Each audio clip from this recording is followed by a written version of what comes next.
All right. Hello, everybody. I hope you had a wonderful holiday weekend. It's probably time to get moving again. So this recording is for Monday. Oh my gosh, I don't even know the date. Monday, December 28th. So as per usual, let's get a little stretch. I will lead us through a warm up, and then Mondays are tight days, so I have some time constraints today. So I'm not going to physically do today's workout, but I want to make sure that I break down the movements and you guys understand the flow as it talks about a one-to-one rest work ratio. So we'll get there, but let's go ahead and start with a little bit of movement. You guys know my favorite stretch to begin is going to be your sweeping toe touch. So let's just start with that. Find that placement, your feet underneath your hips. Take that nice sweep down and then sweep up tall through the top. Whew. Probably lots of sitting, eating good things over these last couple days. So today's a good day to just get your body moving again. You know, you took a couple days off, and sometimes it leads into 3 days off, 4 days off, 5 days off, and so forth. So I'm really proud of you guys for watching this and getting moving this one. Let's take 2 more.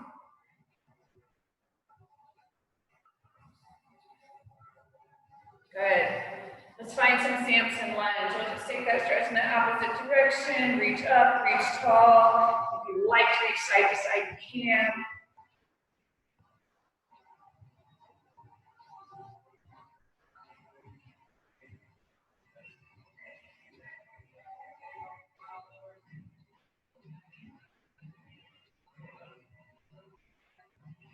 Good. 1 more each side.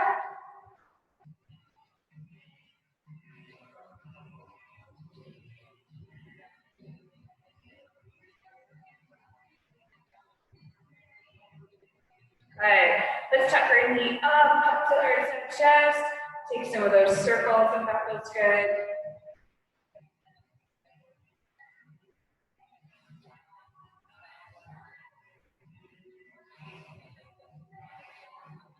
Spend as much time up top as you need on each leg. Obviously, we're stretching the hip, but it's good glute activation too. The balance portion. Get 1 more each side.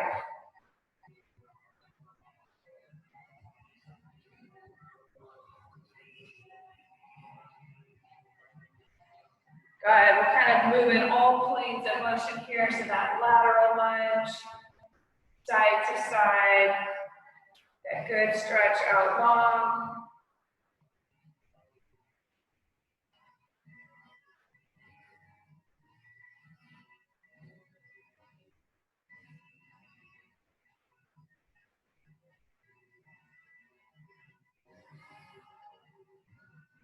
Good. 1 more each side. Push those hips back. Look through the chest. Good. Let's go toy soldiers. Legs out long. We'll work on our low body here, and then we'll get some stretch for our upper body too.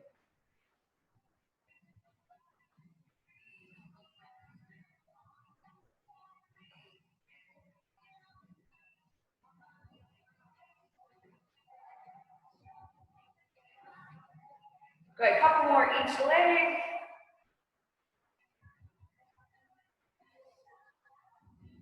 Good. Let's first just do some big circles, right? Let's go 5 big forward. Again, take it 5 big in that opposite direction.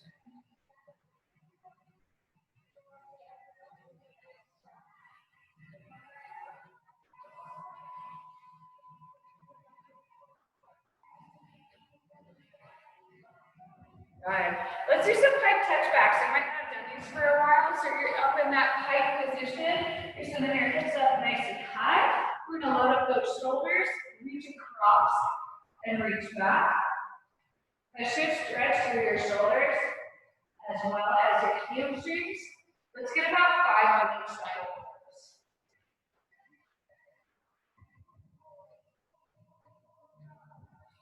5 left, 5 right. There's 10 total touch backs.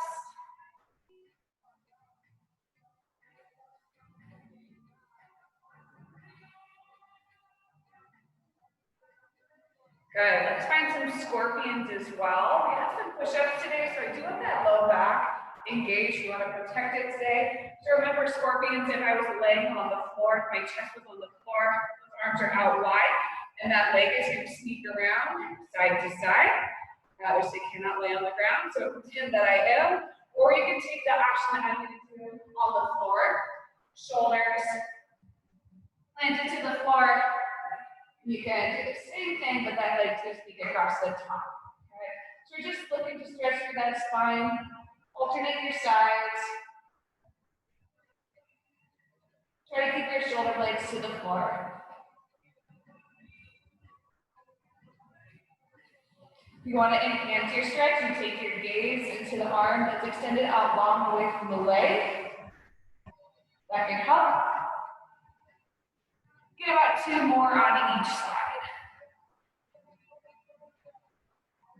It's getting a little harder to get up and down off of the floor these days. Guys might notice I'm slowing down a little bit. Who knew that could happen? Good. Once you got those, 5 cobra to down dog. Again, so we do have push-ups, some core today. So again, getting that core engaged. Take that big sweep, push up through the floor, and then take some pedals out with those feet as you work your down dog. Let's do about 5 of those. You guys know the deal. Don't rush. Take them nice and slow. Really stretch through those. 5 cobra to down dogs.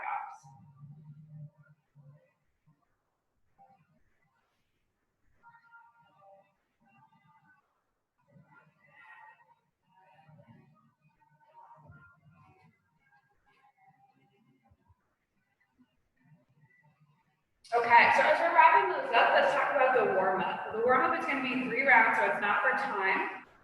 8 squat to stand, 4 inchworms, and a 30-second plank or handstand pull. Remember, on the squat to stand, this is getting our posterior warmed up. So we're down in that low squat. We're going to put our fingertips underneath our toes if we can. We're raising those hips up to the ceiling as far as they're going to let us, and then that chest back down. Okay, so nice and easy, 8 squat to stands. Inchworms, we're going to take it out nice and long. So into that plank position, if you can extend those arms out away from you, you can do so. So your toes can either creep up to your fingertips, or if you want to bend those knees and send it back up to a stand. So 4 total inchworms.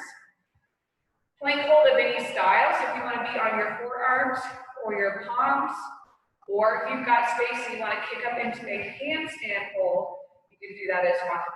Okay? So that will not be for time. 3 total rounds. I'm going to go over the workout and the accessory. So if you want to pause me, go for your warm-up, and then come back for the workout descriptions, that might be a good way to go about it. That way you can just focus on the warm-up piece without getting into the workout piece. So go ahead and pause me if you want to take your workout or take your warm-up. And I'm going to move into the workout. So the body weight work today is for 4 sets or 4 rounds, however you want to look at it, very similar. So we've got 10 hand release push-ups, 20 alternating single leg V-ups, and 30 jump squats, okay? So a 10, 20, 30. What it means when it says a rest 1-to-1 ratio, so let's say it takes me a minute and a half, so a minute and 30 seconds to do all of those reps. I'm gonna rest for a minute and 30 seconds, okay? So you work equal, or so you rest equal to the time it took you to get the work done. So this workout is gonna be somewhere between about 6 to 10 minutes. The body weight workout is my thought. So it's a little bit quicker. So think about allotting yourselves that 6 to 15, minimum to fit in the accessory and also get the workout done. Hand release push-ups, right? So we're going all the way down to the floor, chest and thighs to the deck. We're gonna lift those palms and then we're gonna press back through. You might be familiar with some of the options that I like for hand release push-ups. And for some of us that don't have push-ups, or after we got a couple in our legs, they get kind of ugly, start to snake that low back. What I really like is, so let's say we come down for a push-up, we're down, we lift our hands, come to your knees first, and then rise up to your toes. You'll notice that it allows you to keep a nice flat back, but still get that full range of motion through the push-up. So before you drop completely to both knees or one knee, try to go down in a full push-up as long as you can with the hand release. But that good option is coming to the knee and then the toes, so you get the full range of motion. Alternating single leg V-ups are total, so we're on the floor, we're driving up, meaning so that's going to be 10 per leg. Jump squats, again, a little bit wider than hip width distance, it's vertical up, and then nice and soft on the way down. So float up, pushes on the way down. Make sure those knees are tracking over the toes. You guys should be familiar with the option I like by now. It's going to be a squat to a calf raise, or it can be just an air squat. So again, total time is your score. You rest as long as it takes you to do the round. Now that may change across all 4 rounds. Let's say that first round takes you 1:30. Your second round might take you 1:35, or maybe 1:25. So rest according to the last round that you just did. Okay. The minimal equipment, super similar. You've got 4 sets. That 1-to-1 ratio is exactly the same. 10 hand release push-ups, 20 V-ups. The sticky part this workout's gonna take a little bit longer is the single arm thrusters. So those 30 total, 15 per side. Per usual on this programming, working RX is 135 dumbbell for ladies, 150 for guys, 150 dumbbell, not 150, right? So the single arm thruster, right? Rocking that dumbbell to that front position, we're finding the full depth of our squat, driving through the floor, and fully extending that arm overhead, okay? The single side really challenges your balance and your body's ability to push evenly off of the floor. So breaking up those reps however you want to is gonna be key. So maybe you wanna do sets of 5, maybe you can bust through sets of 10, but again, really think about driving through the floor, full squat, pushing through the ceiling, right? What we don't want to do is do a front squat, pause, and then an overhead press. That's not quite a thruster. So make sure you're driving through the floor to send that weight up to the ceiling. Now, on this one, I would anticipate giving yourselves 8 to 16 minutes. I know that's a wide range, but it really depends on how heavy those thrusters are. The heavier they are, a little bit slower going they're going to be. Right? So find those sets, break them up as needed. Scores also time on this one. Another opportunity, if you're ready to do your workout, you can pause me. I'm going to talk about the accessory right here.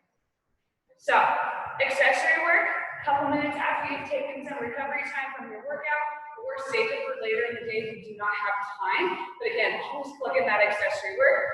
You've got 3 rounds or 3 sets. 10 windmills. These can be body weight or add that lighter weight like I showed before. So we're reaching across, coming on up. If you want to do a weight, it's a light kettlebell, dumbbell, or object, and it's that hinge across, and then that open back up with square shoulders and hips. So 10 total windmills. 10 single arm upright rows. So 10 is going to be a medium to lighter weight. It shouldn't be super heavy. So an upright row, especially with a single arm, it's like a part of the snatch, actually, with a dumbbell snatch. So we want to think about zipping up our jacket. So from the side, that dumbbell stays nice and close to us. At the top of this, my elbow is maybe in line or a little higher than my shoulder, and knuckles are to the floor. A common mistake is turning it up. So turning the wrist up, when actually those knuckles should stay down to the floor. That means you have to decrease your range of motion.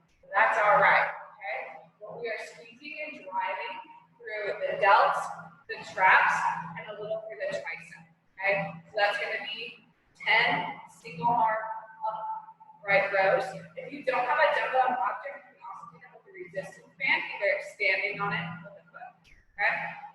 and then 10 dumbbell single leg deadlifts per leg.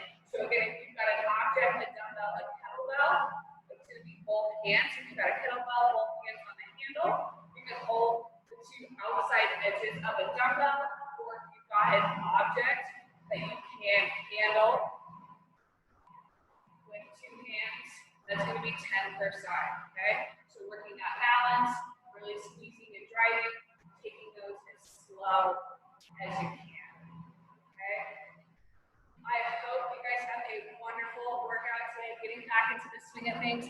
Day one off of vacation or holiday is so important. So I'm sorry I wasn't here to actually do the work with you, but get in there, get the work done, put in your scores. Let's round out 2020 nice and strong. You guys have a wonderful day. I will see you guys tomorrow.